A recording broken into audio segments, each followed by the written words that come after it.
of you. Welcome to my YouTube channel Before Biology. Today is our fourth lecture. आज हमारा चौथा lecture होगा cell के ऊपर और टॉपिक है स्ट्रक्चरल ऑर्गेनाइजेशन ऑफ सेल। मैंने कल लेक्चर नहीं डाला था ड्यू टू लाइट प्रॉब्लम, कल इलेक्ट्रिसिटी का थोड़ा प्रॉब्लम था इसीलिए नहीं डाल पाए थे। तो आज हम पिछले टॉपिक को भी आज हम कवर कर लेंगे। तो टॉपिक है अपना स्ट्रक्चरल ऑर्गेनाइजेशन ऑफ सेल, मतलब कि सेल का स्ट्रक्चरल ऑर्गेनाइजेशन क्या है, उसका बनावटी क्या है, सेल क्या चीज़ से बना हुआ है, उसका पार्ट्स क्या चीज़ है, ये सब हम इस टॉपिक में पढ़ेंगे। तो लेक्चर स्टार्ट करते हैं। उससे पहले आप लोग पेन और कॉपी ले लीजिएगा, जो भी बच्चे लेक्चर देख रहे हैं, ताकि आप नोट्स लिख सके और अपने बोर्ड के लिए प्रिपेयर हो सके। तो स्टार्ट करते हैं structural organization of cell. Cell का बनावटी संचालन कैसा है, सेल का संचालन कैसा है, सेल कैसे बना हुआ है। सेल के बारे में हम लोग पिछले टॉपिक में पढ़ चुके हैं कि सेल क्या चीज़ है, उसको किसने डिस्कवर किया है, सेल थ्योरी की क्या है और सेल का बेसिक क्या चीज़ है, वो सब सेल के बारे में हम लोग सब चीज़ पढ़ चुके हैं ऊपर एबाउट से। लेकिन अब सेल के अंदर पढ़ेंगे, उसका ऑर्गेनाइजेशन पढ़ेंगे, वो कैसे बना हुआ है, आखिर सेल जो होता है क्या चीज़, इसके अंदर और क्या क्या चीज़ है। तो डिटेल अब पढ़ेंगे सेल के बारे में। तो स्टार्ट करते हैं। सबसे पहले देखते हैं कि सेल मेजर 3 पार्ट से बना हुआ है। सेल कितने पार्ट से बना है? 3 पार्ट से। एक रफली डायग्राम देखते हैं। मान लीजिए ये है एक सेल का है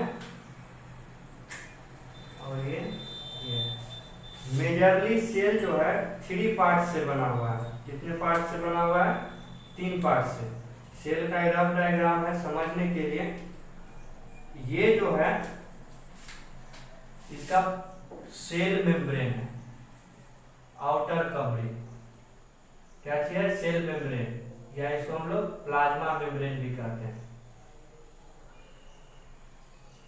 सेल मेम्ब्रेन या प्लाज्मा मेम्ब्रेन। और ये जो है ब्लैक वाला, ये है न्यूक्लियस,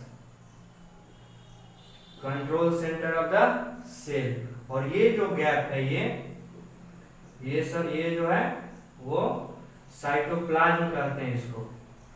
साइटोप्लाज्म के अंदर बहुत सारा सेल ऑर्गेनेल आता है, मतलब सेल का कंपोनेंट होता है, वो साइटोप्लाज्म के अंदर आता है। और ये जो न्यूक्लियस है वो रफली हम बनाए, न्यूक्लियस सेल के बीच में नहीं होता है। खासकर एनिमल सेल में न्यूक्लियस बीच में नहीं होता, वो कहीं साइड। हाँ, एनिमल सेल में न्यूक्लियस जो होता है वो बीच में होता है। एनिमल सेल में न्यूक्लियस वो बीच में होता है, लेकिन प्लांट सेल में न्यूक्लियस बीच में नहीं होता, वो साइड में होता है। तो एनिमल सेल और प्लांट सेल में 2 अंतर है। एनिमल सेल और प्लांट सेल में 2 अंतर है। ये अंतर ये है कि एनिमल सेल जो होता है उसमें न्यूक्लियस बीच में होता है और इसमें प्लाज्मा मेम्ब्रेन होता है। बट प्लांट में क्या होता है कि उसका जो सेल मेम्ब्रेन के ऊपर एक सेल वाल होता है, जो सेल वाल एनिमल सेल में नहीं होता है।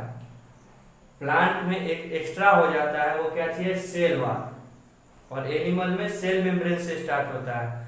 और क्या होता है कि उसका जो न्यूक्लियस जो होता है प्लांट सेल का, वो बीच में ना होकर साइड में होता है। और साइड में इसलिए होता है क्योंकि प्लांट सेल का जो वैक्यूल्स होता है वो बड़ा होता है।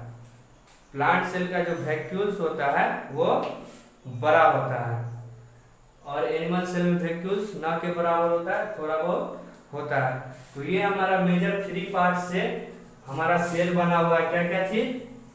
साइटोप्लाज्म, सेल मेम्ब्रेन और क्या चीज? न्यूक्लियस।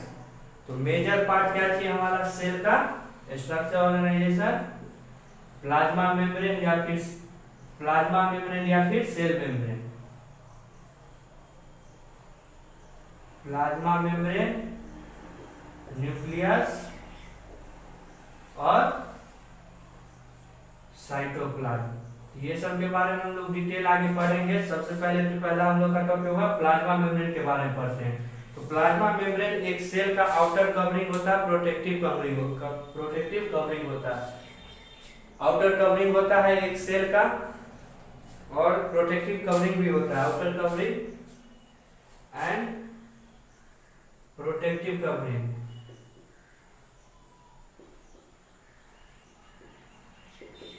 प्रोटेक्टिव कवरिंग भी होता है। और ये जो होता है सेल मेम्ब्रेन या प्लाज्मा मेम्ब्रेन, वो लिपिड और प्रोटीन का बना होता है। क्या चीज का बना होता है? लिपिड और प्रोटीन का।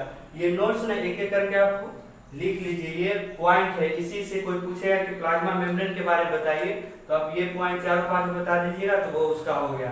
फिर ये जो 4-5 पॉइंट लिखा हुआ है, इसका फंक्शन है क्या, कि प्लाज्मा मेम्ब्रेन का काम क्या चीज है। तो सबसे पहले कि प्लाज्मा मेम्ब्रेन जो होता है वो आउटर कवरिंग ऑफ सेल होता है, प्रोटेक्टिव कवरिंग ऑफ सेल होता है, जो उसके बाहर होता है। जैसे मान लीजिए ये सेल है, तो ये अपना प्लाज्मा मेम्ब्रेन है। फिर ये न्यूक्लियस और बीच में क्या है, साइटोप्लाज्म है। फिर लिपिड और प्रोटीन का ही बना हुआ होता है। लिपिड एंड प्रोटीन का ये क्या होता है, मेड अप ऑफ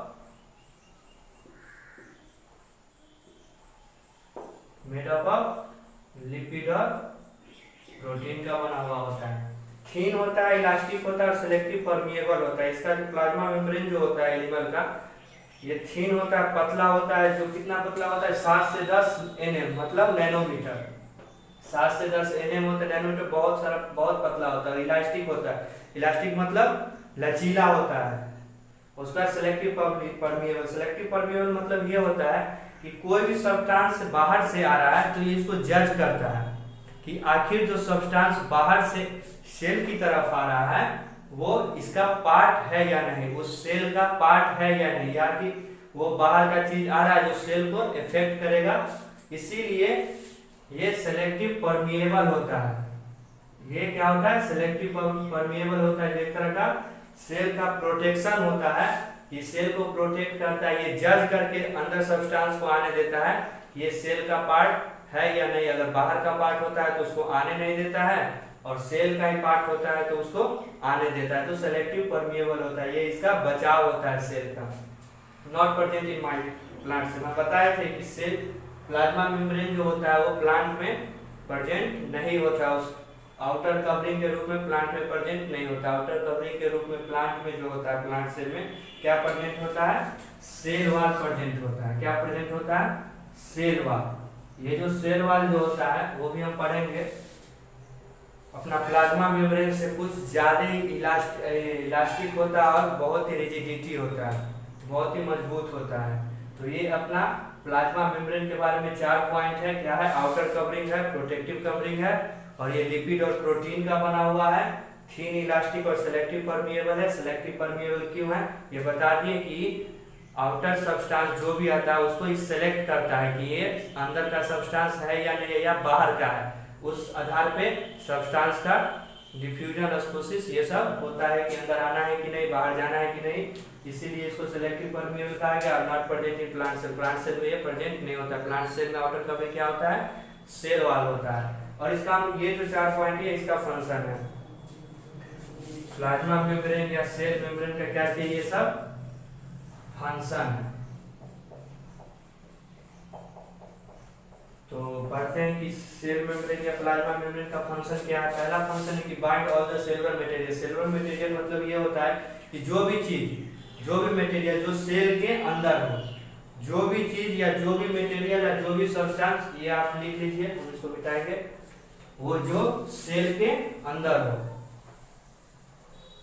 मान लीजिए कि ये सेल हो गया, एनिमल सेल का ये सेल हो गया, और इसके अंदर जो भी मटेरियल है उसको ये बाइंड करके रखता है, पकड़ करके रखता है। जो बाहर का जो प्लाज्मा मेम्ब्रेन है ये इसको पकड़ के रखता है मटेरियल। अगर ये मेम्ब्रेन नहीं होता, बाहर आउटर मेम्ब्रेन नहीं होता, तो ये मटेरियल क्या होता है, बिखर जाता है, इधर उधर चला जाता। तो इसका क्या होगा, ये इसको बांध के रखता है। Bind all the cellular material, permit only selective substance, because plasma membrane is selective permeable membrane. इसीलिए उसी सब्सटेंस को ये अंदर परमिट करता है सेल के अंदर आने में, वही सब्सटेंस को जो इसके सेल के लाइक होता है या सेल के लिए वो सब्सटेंस होता है। अगर ये फॉरेजिन होता है, मतलब बाहर का होता है, जो इस खराब कर सकता है, इस सेल को बर्बाद कर सकता है, उसको ये अंदर आने नहीं देता। और प्लाज्मा मेम्ब्रेन में एक टाइप का एंजाइम होता है, केमिकल होता है, जो कि क्या करता है, फॉरेन सब्सटेंस जो बाहर का सब्सटेंस है उसको ही रिकॉग्नाइज कर लेता है। मान लीजिए कोई भी चीज को रिकॉग्नाइज या कोई भी चीज हमको समझना होता है, उसको समझने के लिए हमारे पास कुछ ऐसा होगा तब तो उसको ना रिकॉग्नाइज कर पाएगा। उसी तरह प्लाज्मा मेम्ब्रेन में एक तरह का केमिकल और एंजाइम होता है जो कि बाहरी सब्सटेंस को वो समझ जाता है कि वो बाहर का सब्सटेंस है, recognise foreign substance and defend. और बाहर का सब्सटेंस हमारे शरीर के अंदर आएगा तो उसको लड़ेगा, उससे उसको भगाएगा, डिफेंड करेगा। तो क्या करता है प्लाज्मा मेम्ब्रेन? रिकॉग्नाइज करता है, यानी उसको चुनता है कि वो बाहरी सब्सटेंस है या इसी का सब्सटेंस है। बाहरी सब्सटेंस रहा तो उससे वो लड़ता है, डिफेंड करता है, और इसी का सब्सटेंस हुआ उसको क्या करता है? परमिट करता है अंदर आने के लिए। Protect from external environment. और प्लाज्मा मेम्ब्रेन जो है बाहरी एनवायरनमेंट से अंदर वाले मटेरियल को, सेल को प्रोटेक्ट करता है। अगर प्लाज्मा मेम्ब्रेन नहीं रहा तो बाहर का जो भी सब्सटेंस या जो भी खराब करने वाला चीज होगा वो अंदर चला जाएगा तो उससे खराब हो सकता है। इसीलिए क्या करता है प्लाज्मा मेम्ब्रेन एक्सटर्नल एनवायरनमेंट से क्या करता है? प्रोटेक्ट करता है। तो ये इसका प्लाज्मा मेम्ब्रेन का फंक्शन है। फिर से रिपीट कर लेते हैं। आउटर कवरिंग ऑफ सेल है, उसका बाहरी परत है, और प्रोटेक्टिव कवरिंग है, सेल को प्रोटेक्ट करता है। दूसरा लिपिड और प्रोटीन का बना हुआ होता है, और ये थिन और इलास्टिक होता है, यानी पतला और लचीला होता है, ताकि इसके अंदर अगर मान लीजिए ऑस्मोसिस या डिफ्यूजन होता है तो इसका वाटर लिक्विड का हो सकता है कि अंदर मात्रा बढ़ जाए। तो अगर ये लचीला नहीं होगा, इलास्टिक नहीं होगा तो क्या होगा? फट जाएगा। और लचीला होगा तो थोड़ा शेप अपना बढ़ा सकता है वो प्रोटेक्ट करने के लिए। थिन और इलास्टिक होता है, और सेलेक्टिव परमियर होता है, ये भी प्रोटेक्ट करने के लिए। कितना पतला होता है? 7 से 10 nanometre. Not present in plant cell. Plant cell में क्या प्रेजेंट होता है? सेल वॉल प्रेजेंट होता है। और एनिमल सेल में आउटर कवरिंग क्या होता है? प्लाज्मा मेम्ब्रेन होता है। फंक्शन हो गया प्लाज्मा मेम्ब्रेन का ये सब। Bind all the cellular material, permit only selective substance, recognise foreign substance and defend, और प्रोटेक्ट फ्रॉम एक्सटर्नल एनवायरनमेंट। ये अपना क्या हो गया? फर्स्ट हो गया स्ट्रक्चर ऑर्गेनाइजेशन ऑफ सेल का पार्ट, जिससे सेल बना हुआ होता है। और इसके बाद हम सेल वॉल भी पढ़ लेंगे, जो प्लांट सेल का पार्ट है, आउटर कवरिंग है। उसके बाद हम लोग दूसरा टॉपिक पढ़ेंगे। तो इस नोट्स कर लीजिए। प्लाज्मा मेम्ब्रेन का ये इतना ही डिटेल है जो क्लास 9 में पूछा जाता है, इससे बाहर पूछा ही नहीं जाएगा। और इसका कोई डायग्राम वगैरह नहीं होता है, यही डायग्राम आउटर कवरिंग जो होता है वही होता है। इसको आप नोट कर लीजिए। फिर हम सेल वॉल के बारे में पढ़ाएंगे, फिर आगे न्यूक्लियस और साइटोप्लाज्म के बारे में पढ़ेंगे। तो इसको आप नोट्स करिए, और इसके बाद हम सेल वॉल ही पढ़ाते हैं। तो अब हम स्टार्ट करते हैं सेल वॉल। इससे पहले हम लोग सेल मेम्ब्रेन पढ़े थे, जो कि एनिमल सेल का आउटर कवरिंग होता है, और हमारा ये है सेल वॉल। सेल वॉल के बारे में पढ़ेंगे। Cell wall found in plant cell. Cell wall जो होता है सिर्फ प्लांट सेल में पाया जाता है। प्लांट सेल का आउटर कवरिंग होता है मेड अप ऑफ सेलुलोज। ये जो होता है सेल वॉल वो सेलुलोज का बना हुआ होता है। क्या चीज का बना हुआ होता है? सेलुलोज। सेलुलोज क्या करता है कि जो सेल वॉल का ना सपोर्ट बढ़ाता है, स्ट्रेंथ बढ़ाता है। अगर सेलुलोज नहीं होता, सेलुलोज से अगर सेल वॉल नहीं बना हुआ होता तो लिपिड प्रोटीन से बना। लिपिड प्रोटीन जो है वो उतना रिजिडिटी और सपोर्टिव नहीं होता है। इसीलिए प्लांट सेल का जो होता है आउटर कवरिंग सेल वॉल होता है, जो कि क्या चीज से बना हुआ होता है? सेलुलोज से बना हुआ रहता है। सेलुलोज क्या करता है? सेल वॉल के मेम्ब्रेन को क्या करता है? स्ट्रेंथ देता है, ताकत देता है, सपोर्ट करता है। मान लीजिए कि ये प्लांट सेल है, इसका सबसे ऊपर होता है सेल वॉल, उसके बाद होता है मेम्ब्रेन, सेल मेम्ब्रेन होता है आउटर। ये जो होता है इसके बाद सेल वॉल के बाद क्या चीज होता है? सेल मेम्ब्रेन होता है। और सेल वॉल का फंक्शन क्या चाहिए? Give shape, rigidity, mechanical strength. Cell wall जो क्या करता है? एक सेल का शेप देता है, रिजिडिटी, मैकेनिकल स्ट्रेंथ। रिजिडिटी मतलब होता है कि ज्यादा ताकतवर होता है, रिजिड होता है, मजबूत होता है। और मैकेनिकल स्ट्रेंथ मतलब लड़ने में ताकत देता है। उसके बाद होता है protect internal structure of cell. Cell wall जो क्या होता है कि अंदर का जो भी मटेरियल होता है, जो भी स्ट्रक्चर होता है, उसको क्या चीज करता है? बाहर से प्रोटेक्ट करता है। काउंटर अटैक ऑस्मोटिक प्रेशर, इसका मतलब ये होता है, मान लीजिए कि सेल वाल है, ठीक, ये सेल वाल है और इसके बाहर अगर कोई ऑस्मोटिक प्रेशर मान लीजिए कि यहाँ लो हो गया, ठीक, और यहाँ हाई है, ठीक, तो क्या होता है, हमेशा लो से हाई, हाई से लो जाता है ना, लो से हाई नहीं, हाई से लो। मान लीजिए यहाँ लो है ऑस्मोटिक प्रेशर, यहाँ हाई है, तो क्या करेगा कि अचानक, क्या करेगा कि अचानक यहाँ से जो होता है हाई प्रेशर जोन से लो जोन के लिए जाएगा, तो हाई जोन से लो जोन में जाएगा तो एकदम पूरा स्पीड में जाएगा, पूरा स्पीड में जाने से क्या होता है कि यहाँ पे जो सेल वाल होता है मजबूत होता है, तब तो नहीं इसको बर्दाश्त कर लेता है। अगर वही मान लीजिए कि सेल मेम्ब्रेन होता तो हो सकता था कि इतना ना हाई ऑस्मोटिक प्रेशर हो जिससे ये सेल मेम्ब्रेन को तोड़ दे, लेकिन सेल वाल में क्या होता है कि हाई होने के बावजूद सेल वाल जो होता है इसको सह लेता है, जिसका जितना ऑस्मोटिक प्रेशर होता है वो इसको बर्दाश्त कर लेता है। वही यहाँ पे लिखा हुआ है कि काउंटर अटैक ऑस्मोटिक प्रेशर, जो भी यहाँ से प्रेशर सेल वाल में जाता है उसको रोकता है, क्या करता है, रोकता है। मान लीजिए यहाँ से गया तो ये इसको रोकेगा, रोकने के बाद धीरे धीरे अपना डिफ्यूजन होता है तो बचाता है। उसके बाद क्या चाहिए, highly permeable free movement of substance. Cell wall जो होता है वो सेल मेम्ब्रेन की तरह सिलेक्टिव परमिएबल नहीं होता है, हाईली परमिएबल मतलब यहाँ से कोई भी सब्सटेंस इधर से इधर, इधर से इधर आउट इन हो सकता है, फ्री मूवमेंट होता है, इसमें कोई रोक टोक नहीं है सेल वाल में कि नहीं तुमको हम पहचानेंगे जानेंगे तब तुमको हम अंदर जाने देंगे, वरना नहीं जाने देंगे, ऐसा सेल वाल में नहीं है। सेल वाल क्या करता है, इसको पहले इधर उधर जाने देता है, सेल वाल इसको नहीं रोकता। बट सेल मेम्ब्रेन जो होता है वो सेलेक्टिव परमिएबल है, वो कहेगा नहीं, जब तक नहीं हम तुमको पहचानेंगे, जब तक नहीं जानेंगे कि तुम कौन हो, तब तक तुमको हम अंदर आने नहीं देंगे। लेकिन सेल वाल जो होता है ढीठ होता है, इसको सबसे कोई माने मतलब नहीं कि तुम आओ चाहे जाओ, एकदम बिंदास।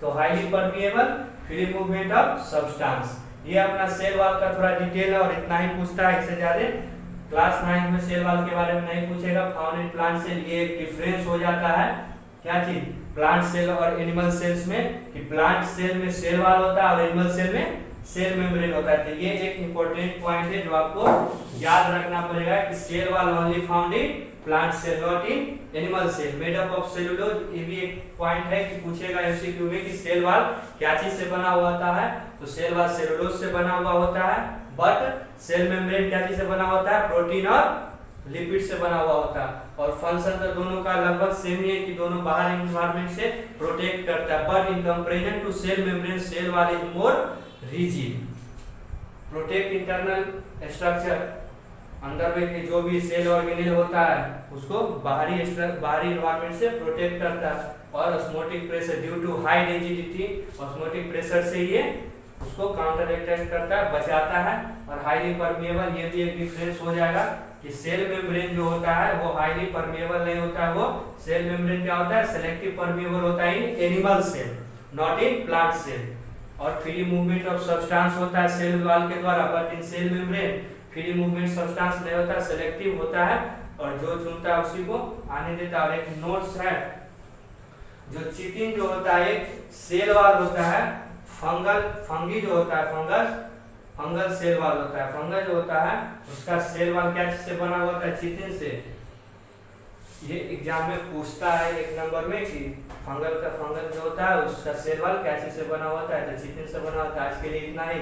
तो ये हमारा फर्स्ट लेक्चर था जो कंप्लीट हुआ। अगला चैप्टर में, अगला लेक्चर में हम लोग पढ़ेंगे कि न्यूक्लियस आखिर क्या होता है और न्यूक्लियस के बारे में डिटेल में पढ़ेंगे और उसके स्ट्रक्चर के बारे में पढ़ेंगे। तब तक आप लोग इसको नोट्स कर लीजिए और पढ़ते रहिएगा। Thank you.